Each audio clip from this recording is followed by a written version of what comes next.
بتاؤ کیا خریدو گے؟ میری مراد حضرت مولانا مفتی نصیر الدین صاحب دامت برکاتہم العالیہ صدر جمعیت علماء حلقہ منڈولی دہلی ہے، حضرت والا تاریخ جلال آسمان دنیا پر نزول فرماتا ہے اور اللہ تعالی صبح صادق تک انسانوں کو، ہمیں اور آپ کو، لونی کے رہنے والوں کو، اشوک بہار میں بسنے والوں کو اللہ غروب آفتاب سے لے کر صبح صادق تک مخاطب ہوتا ہے اور یہ اعلان کرتا ہے، اے اشوک بہار کے رہنے والوں، اے لونی میں زندگی گزارنے والوں، تم میں سے کون ہے جو بیمار ہے، جسے شفا کی ضرورت ہے؟ آؤ میرے سامنے ہاتھ پھیلاؤ، میں اسے شفا عطا کروں گا۔ تم میں کون ہے جو مقروض ہے، قرض کے بوجھ میں ڈوبا ہوا ہے؟ آؤ مجھ سے مانگو، میں تمہارے قرض کے بوجھ کو ہلکا کروں گا۔ تم میں کون ہے جو گناہوں میں مبتلا ہے، جو میری نافرمانی کرتا ہے، پورا سال مجھے ناراض کر رکھا ہے، میرے رسول کی سنتوں کی دھجیاں اڑا رکھا ہے؟ آؤ آج مجھ سے معافی مانگو، آج مجھ سے مغفرت طلب کرو، آج میں تمہیں معاف کر دوں گا۔ یہ اللہ اعلان کرتا ہے، صبح صادق تک اعلان کرتا ہے۔ اور بندے خدا جب اللہ کے سامنے ہاتھ پھیلاتا ہے، اللہ سے مغفرت کی بھیک مانگتا ہے، اللہ سے معافی مانگتا ہے، اپنی ضرورتوں کو اللہ کے سامنے بیان کرتا ہے، اپنی بیماری کو اللہ کو بتاتا ہے، تو اللہ رب العزت والجلال کی رحمت جوش میں آتی ہے اور اللہ فوراً اس کی ضرورتوں کو پورا کرتا ہے۔ یہ اللہ کی رحمت اس رات کے لیے ہے۔ ویسے تو تمام دنوں میں اللہ تعالیٰ کی رحمت کاملہ اور رحمت خاصہ بندے پر ہوتی ہے، لیکن جس طریقے سے ہر کام کا ایک سیزن آیا کرتا ہے، گیہوں کا، چاول کا، باجرے کا اور گنے کا، ہر ایک کا ایک سیزن ہے، ایک موسم ہے، اسی طریقے سے نیکیوں کا موسم بہار آ رہا ہے، اس کے ابتدائیہ کے طور پر یہ شعبان کا مہینہ ہے۔ اس لیے حضرت اسامہ بن زید رضی اللہ تعالیٰ عنہ روایت کرتے ہیں، وہ کہتے ہیں میں نے رسول اللہ صلی اللہ علیہ وسلم سے دریافت کیا، اللہ کے نبی میں نے آپ کو دیکھا ہے کہ آپ شعبان المعظم کے مہینے میں کثرت کے ساتھ، اہتمام کے ساتھ روزہ رکھتے ہیں، اپنی عبادتوں میں اضافہ فرماتے ہیں، آپ کے معمولات میں اضافہ ہو جاتا ہے، اس کا راز کیا ہے؟ اللہ کے نبی نے فرمایا اسامہ سنو، بات یہ ہے کہ شعبان المعظم کا مہینہ ہوتا ہے، اللہ رب العزت والجلال کے سامنے امت کے اعمال کی پیشی ہوتی ہے، بندے کے اعمال کو اللہ کے سامنے پیش کیا جاتا ہے، تو میری یہ خواہش ہے کہ محمد کے نام اعمال ایسے حالات میں پیش کیے جائے، اس وقت پیش کیے جائے جبکہ محمد روزے سے محمد کے اعمال میں اضافے ہو، محمد کے اعمال میں کثرت ہو۔ سب کہیے صلی اللہ علیہ وسلم۔ میرے بھائی وقت قلت ہے، بہت کم وقت ہے۔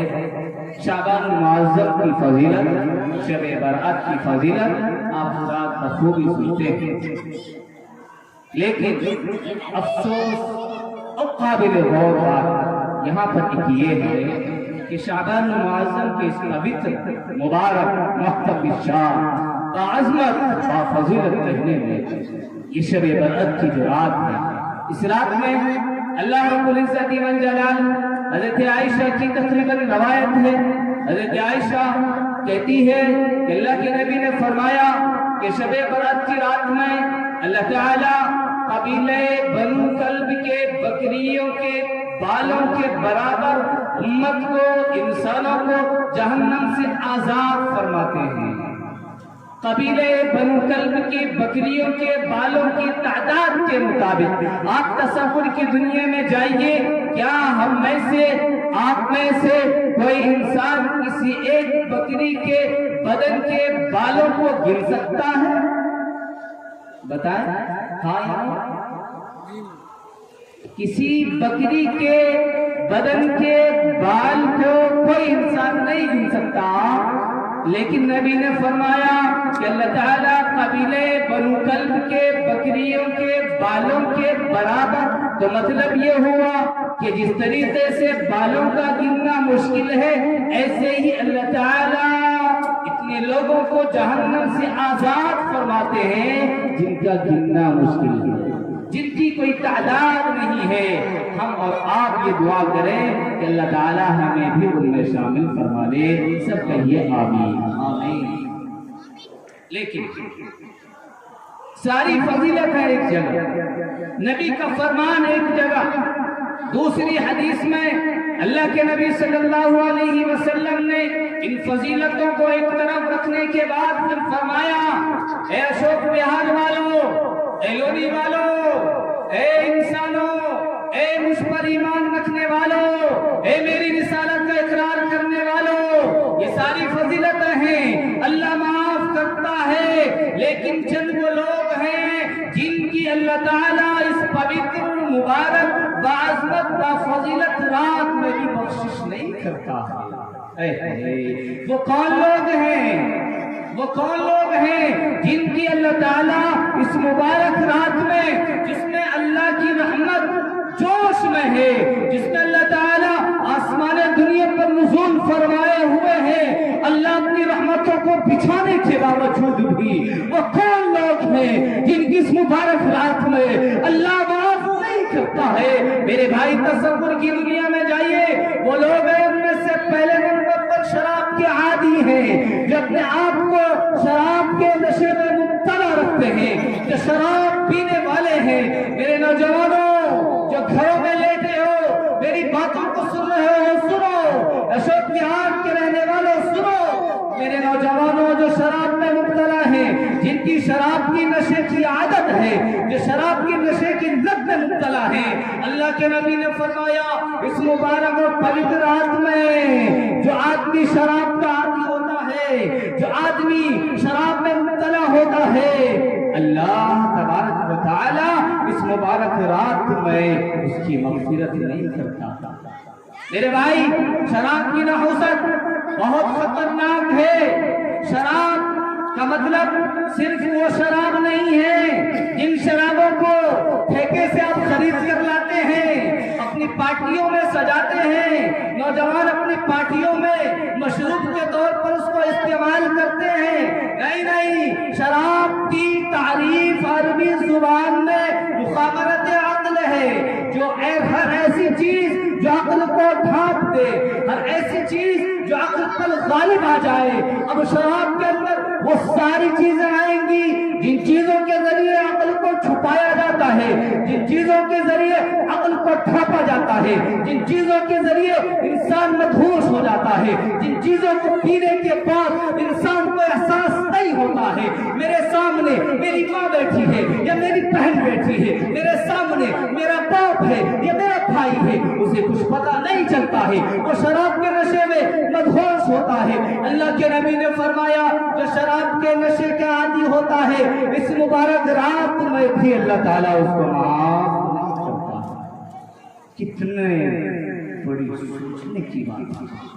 تصور کی دنیا میں جب اللہ جو 70 نام سے زیادہ پیار کرنے والا ہے، ہمارا کہنا آسان ہے، آپ کا سننا آسان ہے۔ ابھی آپ سنیں گے، ابھی آپ جا کے لیٹ جائیں گے، فجر کی نماز جماعت کے ساتھ چھوٹ جائیں گے، یہی ہے۔ نہیں، جو سنیں اس پر عمل کیجئے گا، فجر کی نماز جماعت کے ساتھ پڑھیے گا، جماعت کو نہ چھوڑیے گا، کبھی نیند کی مستیوں میں آ کر مدہوش نہ ہو جائے۔ کہنے کا مقصد یہ ہے کہ جو شراب کے نشے کا عادی ہوتا ہے، اللہ رب العزت والجلال اس رات میں اس کی بخشش نہیں کرتا ہے۔ اگر آپ میں سے آج تک کسی نے شراب کو منہ لگایا ہو، اس مجمع میں بیٹھ کر، ان علماء کے سامنے بیٹھ کر، قرآن کی نسبت پر قائم کیا ہوا اس جلسے پر میں بیٹھ کر، اس کالونی میں اور گلی میں بیٹھ کر تمام لوگوں کی موجودگی میں اپنے دل میں توبہ کر لیجئے کہ اللہ آج تک میں نے اس کا ایک گھونٹ منہ میں لگایا ہے، لیکن آئندہ نہیں لگاؤں گا۔ میرے بھائی جس انسان کے بدن کے گوشت کا ایک ٹکڑا شراب کے قطرے سے بنتا ہے وہ گوشت کا ٹکڑا اس انسان کے لیے بددعا ہے۔ جو آدمی شراب کے نشے کا عادی ہوتا ہے، شاید علماء بتائیں گے آپ کو، علماء کی خدمت میں آئیے بتائیں گے کہ جو آدمی شراب پیتا ہے، شراب پینے کے بعد ایک قطرہ اس کے پیٹ میں جانے کے بعد 40 دن تک اس کی نماز میں اس کا اثر باقی رہتا ہے، اس کی نماز میں کمیاں رہتی ہے۔ یہ شراب کی نحوست ہے۔ اس شراب نے آج ہمارے معاشرے کو تباہ و برباد کر رکھا ہے۔ اس لیے میرے بھائیوں آج آپ توبہ کر لیجئے گا۔ دوسرا وہ آدمی جس کی اللہ رب العزت والجلال آج کی اس مبارک رات میں مغفرت نہیں کرتا ہے، وہ ہے جو اپنے دل میں کینہ رکھتا ہے، اپنے دل میں ایک بھائی کے تعلق سے کینہ رکھتا ہے، حسد اس کے دل میں ہے، بغض اس کے دل میں ہے، نفرت اس کے دل میں ہے۔ اختلاف ہوا، اختلاف ہوتا ہے، انسان دو جگہ رہے گا تو اختلاف ہوگا، لیکن اختلاف کا مطلب یہ نہیں ہے کہ اس نفرت کو اپنے دل میں بٹھائے رکھے۔ میرے بھائی اللہ کے نبی نے فرمایا اس مبارک رات میں جو آدمی اپنے دل میں کینہ رکھتا ہے اللہ رب العزت والجلال اس کی مغفرت نہیں کرتا ہے۔ اس لیے اگر آپ میں سے کسی کو کسی کے دل میں کینہ ہو، نفرت ہو، عداوت ہو، بغض ہو، آج اس کو ختم کر دیجئے۔ مجلس میں بیٹھ کر مجلس کے بعد اگر کسی کی کسی سے دشمنی ہے ہاتھ ملا لیجئے، مصافحہ کر لیجئے اور یہ عہد کر لیجئے انشاءاللہ آج کے بعد ہمارے درمیان اختلاف نہیں ہوگا۔ کرتے ہیں وعدہ، اتحاد اتفاق کے ساتھ رہنے کی کوشش کریں گے انشاءاللہ، یہ عہد کر کے جائیے گا۔ اس لیے میرے بھائی جو آدمی اپنے دل میں کینہ رکھتا ہے، میں اختصار عرض کرتا چلوں، جو آدمی کینہ رکھتا ہے اللہ رب العزت والجلال اس کی بخشش نہیں کرتا ہے۔ تیسرا وہ آدمی جو رشتے کو توڑنے والا ہوتا ہے، قطع تعلق کرنے والا ہوتا ہے۔ اللہ کے نبی صلی اللہ علیہ وسلم نے فرمایا لا يدخل الجنت قاطع، اے جنت میں وہ آدمی داخل نہیں ہوگا جو رشتے کو توڑنے والا ہے، رشتوں کے درمیان دراڑ پیدا کرنے والا ہے، رشتوں کے درمیان اختلاف پیدا کرنے والا ہے۔ ایسا آدمی اللہ رب العزت والجلال اس کو جنت میں داخل نہیں کرے گا، اور کرے یا نہ کرے لیکن آج کی اس پوتر رات میں بھی اللہ تعالیٰ اس شخص کو معاف نہیں کرے گا۔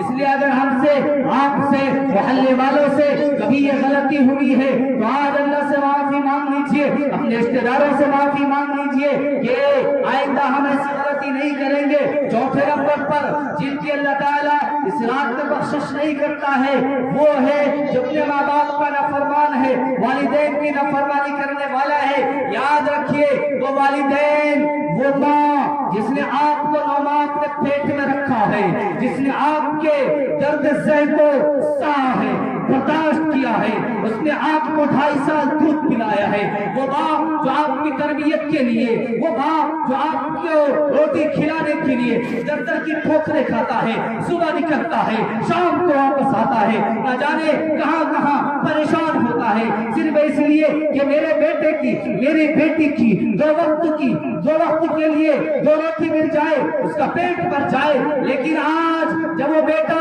وہ بیٹی نوجوان ہو گئی، جب وہ بیٹا بڑا ہو گیا، اپنے پیر پر کھڑا ہو گیا، 2 روپے کمانے کا لائق بن گیا، تو آج اپنے باپ کو دھمکی دے رہا ہے، آج اپنے والدین کی نافرمانی کر رہا ہے۔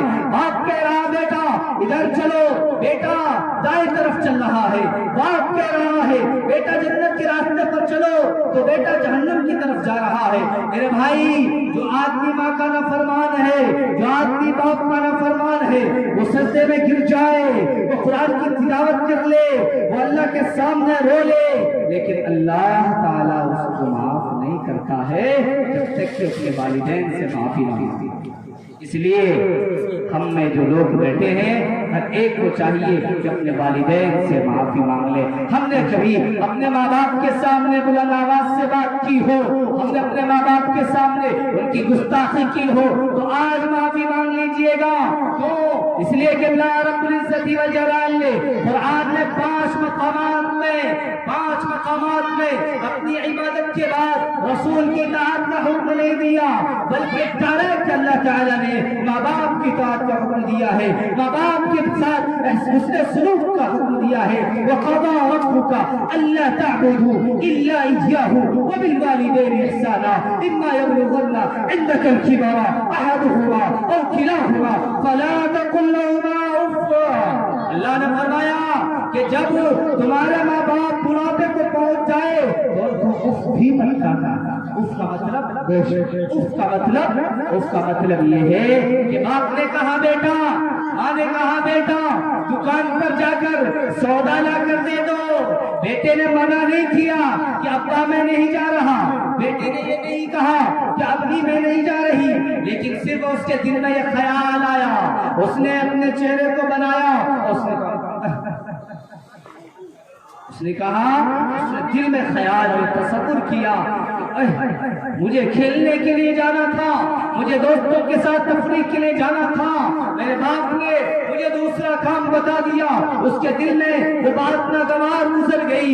اللہ نے فرمایا تمہیں اس طریقے سے سوچنے کا بھی حق نہیں ہے. فلا تقل لهما اف. یہ ہے ماں باپ کا مقام. اس لیے ماں باپ کے سامنے کبھی بلند آواز سے بات نہ کرنا. اللہ کے نبی نے فرمایا جو ماں باپ کی نافرمانی کرتا ہے اللہ رب العزت والجلال اس مبارک اور پوتر رات میں بھی اس کی بخشش نہیں کرتا ہے. پہلے نمبر پر وہ آدمی جو شراب کے نشے کا عادی ہے اللہ اس کو معاف نہیں کرتا ہے. دوسرے نمبر پر وہ آدمی جو رشتے کو توڑنے والا ہوتا ہے اللہ اس کو معاف نہیں کرتا ہے. تیسرے نمبر پر وہ آدمی جو اپنے دل میں کینہ رکھتا ہے, نفرت رکھتا ہے, حسد رکھتا ہے, بغض رکھتا ہے, اللہ رب العزت والجلال اس مبارک اور پوتر رات میں بھی اس کو معاف نہیں کرتا ہے. چوتھے نمبر پر وہ آدمی جو ماں باپ کا نافرمان ہوتا ہے, والدین کے حکم کے خلاف ورزی کرنے والا ہوتا ہے, اللہ تعالی آج اس کی بھی مغفرت نہیں کرتا. ہمیں ان 5 سے الگ ہونا ہے اور بہت سارے, لیکن وقت نہیں ہے. اس لیے میرے بھائیوں ہمیں ان 5 میں, اگر ہم ان 5 میں سے کسی بیماری میں مبتلا ہے, ہم نے کوئی گناہ کیا ہے, تو آج اللہ کے سامنے معافی مانگ لیجئے, اللہ کو منا لیجئے, اپنے رشتہ داروں سے, اپنے بھائیوں سے, اپنے بہنوں سے ان کے حق میں جو کوتاہیاں ہوئی ہیں ان سے معافی مانگ لیجئے. اللہ آپ کو